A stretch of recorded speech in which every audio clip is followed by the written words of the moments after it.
Baiklah, Assalamualaikum warahmatullahi wabarakatuh. Perkenalkan, saya Niko Firmansyah dengan nomor NIM 21052058 dari Prodi Pendidikan Pancasila dan Kewarganegaraan. Yang terhormat, Ibu dosen Nur Hafizah MPD PhD selaku dosen pengampu mata kuliah pengantar kewirausahaan. Pada kali ini, saya akan mempresentasikan bisnis plan saya, yaitu ayam geprek mozzarella. Sebelum masuk ke dalam pembahasan bisnis plan saya, izinkan saya untuk menjelaskan terlebih dahulu latar belakang mengapa saya memilih bisnis plan ayam geprek mozzarella. Seperti yang kita tahu, saat ini di Indonesia sangat banyak makanan-makanan terbaru yang sudah dimodifikasi atau makanan unik yang berkembang di Indonesia, yaitu ditandai dengan munculnya kafe, restoran, serta tempat bermain yang sudah disuguhi dengan makanan-makanan yang unik, baik itu makanan tradisional ataupun makanan modern. Serta saat ini untuk konsumen yang ada pun didukung oleh penyebaran atau promosi melalui teknologi, yaitu seperti TikTok, YouTube, dan Instagram. Sehingga untuk cakupan konsumen jika kita memilih untuk berjualan makanan, itu sangat besar peluangnya. Dan saya tertarik untuk memodifikasi sebuah makanan yang seperti yang sudah sebutkan sebelumnya. Makanan yang saya modifikasi adalah ayam geprek dengan disuguhi tambahan mozzarella di atasnya. Dan itu cukup terbaru dan sudah menjadi tren di Indonesia. Namun terkhusus di Kota Padang itu belum ada restoran seperti yang ingin saya didirikan ini. Baik, langsung kita masuk ke dalam analisis SWOT dari bisnis ayam geprek mozzarella. Yang pertama, ayam geprek mozzarella memiliki rasa yang unik sehingga digemari. Nah, mengapa saya mengatakan bahwa ayam geprek mozzarella memiliki rasa yang unik? Berbeda dengan ayam geprek sebelumnya atau ayam geprek yang sudah ada, yang saat ini berkembang dan menjadi tren di masyarakat, itu ayam gepreknya disuguhi dengan sambal dan identik dengan rasa pedas. Nah, sekarang bayangkan, jika rasa pedas dan rasa manis disatukan, maka hal ini akan menggembur atau cukup menjadi tren dan terbilang di dalam masyarakat. Entah itu dari kalangan menengah, bawah, atas. Tidak terbatas oleh kalangan dan tidak terbatas oleh usia. Makanan ini akan menjadi makanan terbaik dan mampu menyaingi makanan-makanan yang sudah ada pada saat ini. Nah, selanjutnya yang kedua, yaitu memiliki harga yang terjangkau. Walaupun makanan ini sudah saya modifikasi, namun harga yang akan saya berikan tetap harga normal atau harga yang terjangkau bagi masyarakat, yaitu saya hanya memberikan harga 18.000 untuk makanan selezat dan menggiurkan ini. Ya, yang ketiga, memiliki modifikasi makanan serta minuman kecil yang beragam.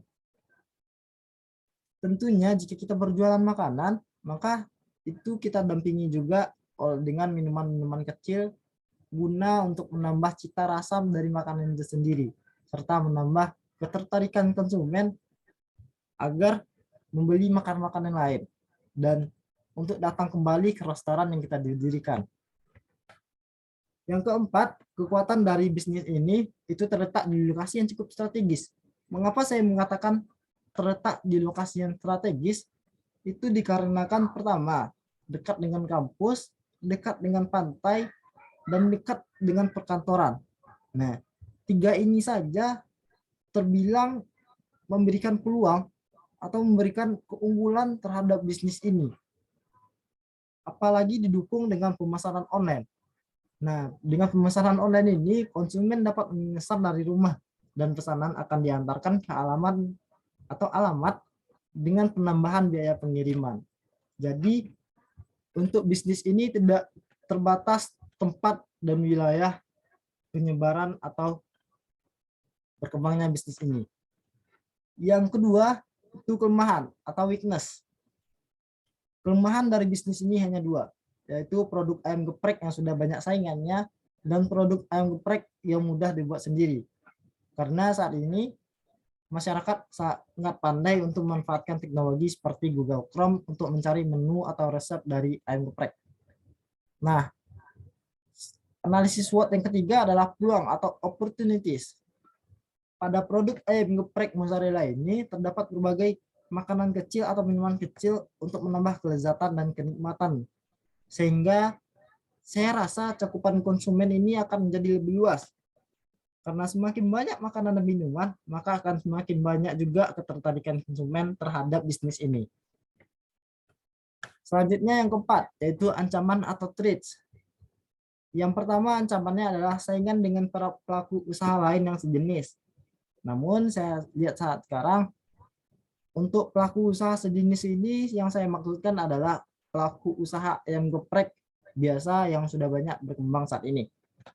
Yang kedua, itu konsumen bisa saja sewaktu-waktu beralih pada produk yang dimiliki pesaing. Nah, mengapa saya mengatakan demikian?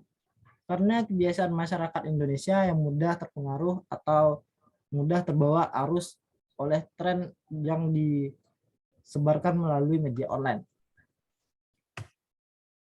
Selanjutnya masuk ke dalam deskripsi usaha atau profil usaha. Bidang usaha yang akan saya dirikan adalah usaha ayam geprek mozzarella. Seperti yang sudah saya sebutkan sebelumnya, saya mendirikan usaha ini dengan skala besar, yang tidak hanya menjual ayam geprek, namun menjadikan ayam geprek sebagai bahan makanan utama. Dengan artian, pada bisnis yang saya dirikan ini tidak hanya terbatas ke dalam ayam geprek saja, namun ada minuman ataupun makanan-makanan lain yang nantinya jika usaha ini berkembang, maka menu-menunya pun akan berkembang untuk menambah konsumen. Selanjutnya, jenis atau produk usaha.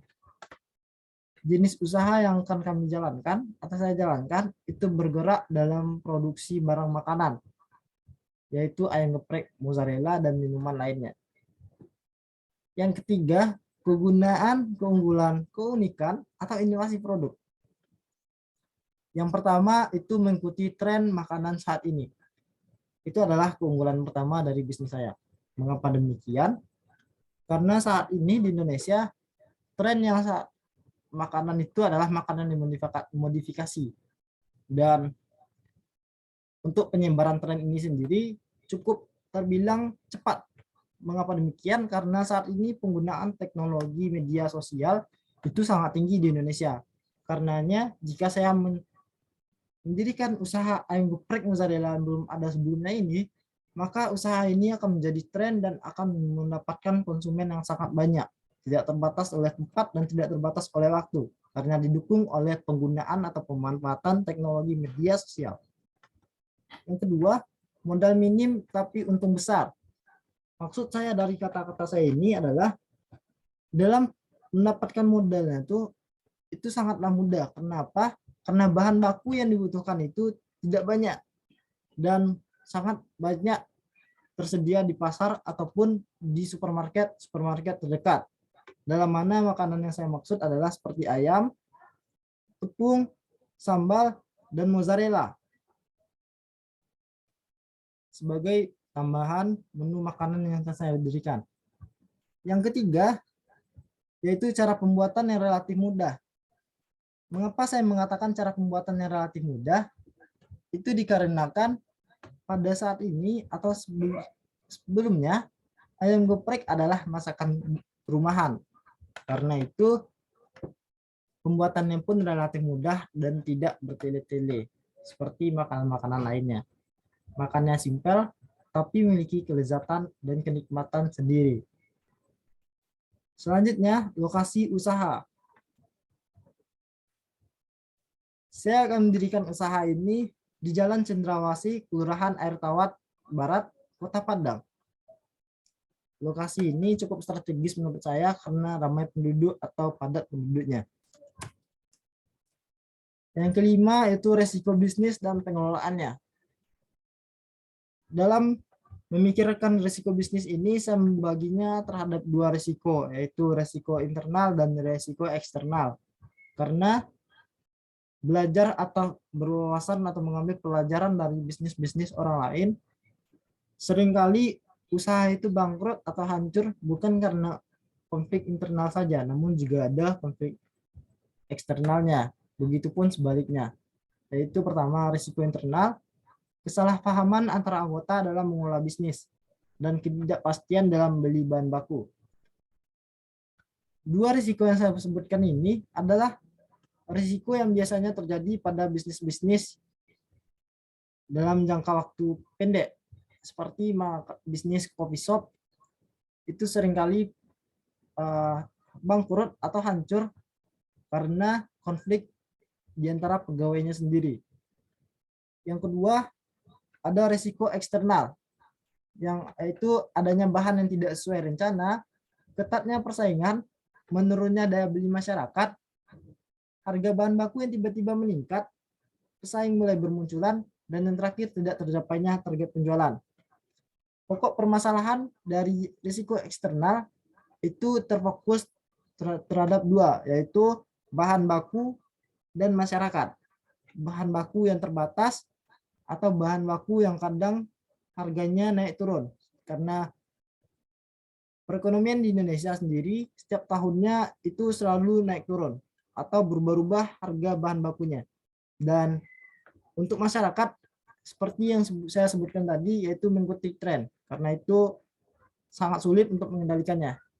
Perusahaan atau bisnis ini harus mengembangkan inovasi terus-terusan agar bisnis tetap berjalan. Selanjutnya, rencana pemasaran.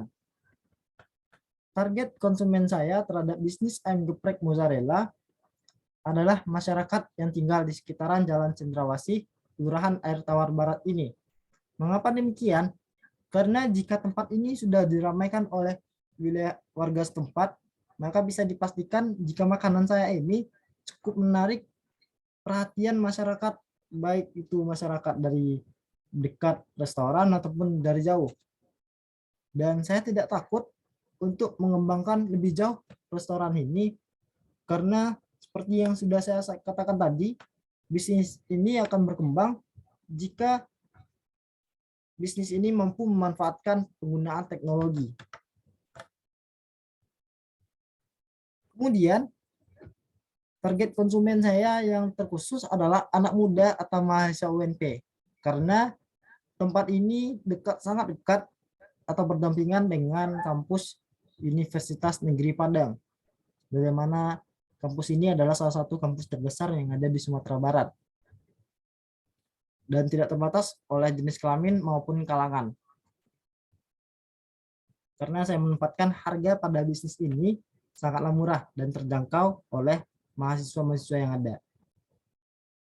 Selanjutnya, wilayah pemasaran. Seperti yang sudah saya katakan tadi, untuk wilayah pemasaran usaha ayam geprek kami terletak di Jalan Cendrawasih, Kelurahan Air Tawar Barat, Kota Padang. Namun bukan berarti usaha ini terbatas di satu tempat saja. Usaha ini akan terus dikembangkan atau akan menjalin kerjasama dengan usaha-usaha online seperti GoFood, Gojek, dan ShopeeFood. Kemudian situasi persaingan. Situasi persaingan yang ada pada saat ini adalah, pertama, mudahnya akses untuk membuat produk yang sama. Dalam artian, untuk menu atau resep mozzarella itu sudah banyak berkembang di media sosial, baik itu TikTok maupun Google Chrome. Yang kemudian, strategi pemasaran yang sangat kompetitif. Karena tren yang saat ini tidak hanya terpaku pada masyarakat, namun juga terpaku pada wirausaha. Untuk itu, strategi pemasaran saya sangat kompetitif, saya katakan tadi. Yang ketiga, banyaknya usaha ayam geprek yang terdapat di Kota Padang. Memang usaha yang ayam geprek sudah banyak terdapat di Kota Padang, namun seperti yang saya sebutkan pada poin pertama di deskripsi usaha, yaitu keunggulannya, ayam geprek ini sudah dimodifikasi dengan tambahan mozzarella. Karena itu ayam geprek ini saya yakin mampu bersaing dengan bisnis lainnya. Selanjutnya yang keempat, analisis persaingan dan risiko. Untuk analisis persaingan, penjual ayam geprek di Indonesia sangatlah banyak. Namun penjualan ayam geprek dengan tambahan mozzarella belum menjadi tren di kalangan masyarakat. Untuk risiko usaha, itu adalah kenaikan harga bahan baku, kenaikan upah tenaga kerja, penurunan daya beli, kerusakan peralatan, dan adanya pesaing baru. Mohon maaf sebelumnya, saya lanjutkan. Selanjutnya, antisipasi risiko usaha. Antisipasi risiko ini untuk risiko yang sudah saya sebutkan sebelumnya. Untuk mengantisipasinya, pertama itu kami ingin membeli stok bahan baku dan bahan penolong dengan jumlah yang sangat banyak, agar risiko-risiko usaha seperti kenaikan harga bahan baku itu dapat diatasi. Kemudian membuat kontrak dengan tenaga kerja.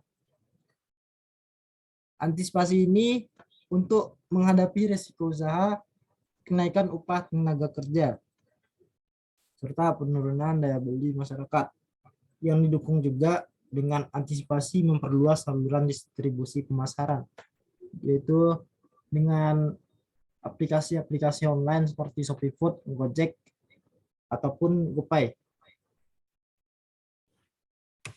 Selanjutnya, saya akan bahas mengenai rencana produksi. Yang pertama ada bahan baku, yaitu 412 gram daging ayam tanpa tulang, 1 sumber SDM jeruk nipis, 2 siung bawang putih, 1 SDT merica putih bubuk, 1 garam, 300 gram tepung terigu, 150 gram tepung beras, cabai merah bubuk, 3 butir telur, 200 gram keju mozzarella, sambal, 12 bawang putih, 6 buah cabai rawit, 30 gram kacang tanah goreng, lalu Royco kaldu ayam, dan 2 minyak goreng. Nah, bahan baku yang saya sebutkan tadi adalah bahan baku untuk 1 resep ayam geprek mozzarella. Kemudian untuk alat yang digunakan ada 4, yaitu panci, mangkuk, kompor, dan sendok untuk makanan yang sudah disajikan. Selanjutnya, proses produksi. Cara pembuatan ayam geprek mozzarella, yaitu pertama, bumbui filet ayam dengan jeruk nipis, bawang putih cincang, merica, dan garam. Kemudian kita diamkan setidaknya 20 menit dan disisihkan. Kemudian menyiapkan tepung untuk ayam geprek mozzarella. Sembari menyiapkan bahan yang lain, kita terlebih dahulu menyiapkan tepung untuk ayam geprek mozzarella agar ayam geprek terlihat lebih enak dan lebih gurih. Yang ketiga, dalam mangkuk yang terpisah, kita aduk rata tepung terigu, tepung merah, dan cabai merah bubuk yang bahan yang sudah saya sebutkan tadi, dan dilanjutkan dengan melumuri tepung pada ayam geprek mozzarella. Yang kelima, lumuri dada ayam dengan tepung, balur dengan telur, kemudian dilumuri kembali dengan tepung. Yang keenam, menggoreng ayam geprek mozzarella. Yang ketujuh, panaskan minyak goreng daging ayam hingga matang dan coklat keemasan. Dengan warna yang cukup keemasan, maka akan menambah cita rasa atau ketertarikan konsumen. Selanjutnya kita angkat dan kita tiriskan, kemudian kita sisihkan. Sembari yang tadi dingin, kita ulek dulu sambal untuk ayam geprek mozzarella. Sambal yang diulek ini antara lain adalah bawang putih, cabai, kacang tanah, kemudian ditambahkan Royco kaldu ayam. Aduk rata, kemudian tuangkan minyak goreng yang sudah dipanaskan dan diaduk rata kembali. Yang ke-10 yaitu menggeprek ayam geprek mozzarella. Menggeprek maksud saya adalah menumbuk, ya biasanya dilakukan oleh ibu rumah tangga di rumah untuk buat cabai sendiri. Nah, yang ke-11 itu meletakkan daging ayam ke dalam cobek lalu digeprek bersamaan dengan sambal yang sudah tadi dipanaskan. Kemudian diletakkan di atas wajan datar dan ditaruh keju di atasnya. Keju yang saya bilang tadi bukan keju untuk goreng roti, namun keju mozzarella. Kemudian dikukus ayam geprek mozzarella ini dan ditutup wajan serta dipanggang daging ayam dalam wajan anti lengket dengan api kecil. Masak hingga keju meleleh, kemudian angkat. Menyajikan ayam geprek mozzarella di atas cobek dan selesai. Kita bisa menyajikan makanan kepada konsumen. Selanjutnya, untuk rencana manajemen. Nah, bentuk usaha kami ini adalah bisnis home industry yang berskala besar dengan menjual produk secara face to face dan juga melalui pemanfaatan teknologi media sosial atau jejaring online seperti menjalin kerjasama dengan GoFood, Shopee Food, serta mempromosikan produk melalui aplikasi TikTok, Instagram, dan lain-lain. Untuk struktur usaha itu saya bagi menjadi 4, yaitu ada ketua Niko Firmansyah, manajer produksi Rehan Santoso, manajer keuangan Farhan Supriyadi, manajer pemasaran Sunayami. Ini adalah orang-orang yang saya kenal untuk struktur usaha atau rencana manajemen ini. Berikut saya tampilkan rencana keuangan atau proyeksi keuangan, biaya variabel atau variable cost dari bisnis ayam geprek mozzarella.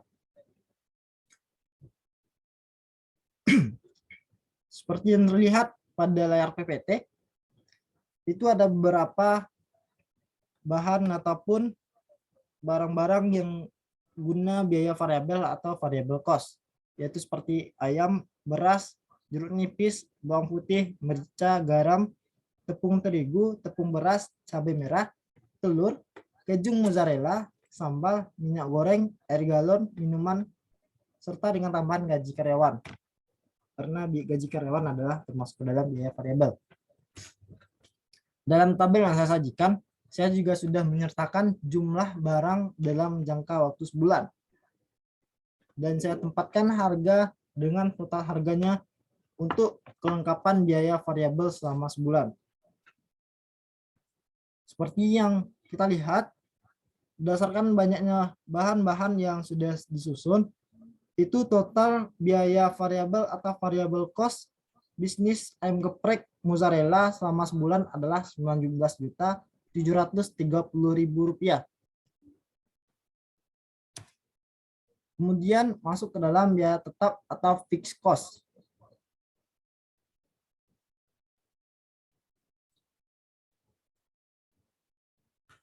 Biaya tetap ini saya masukkan adalah barang-barang yang terakhir tadi,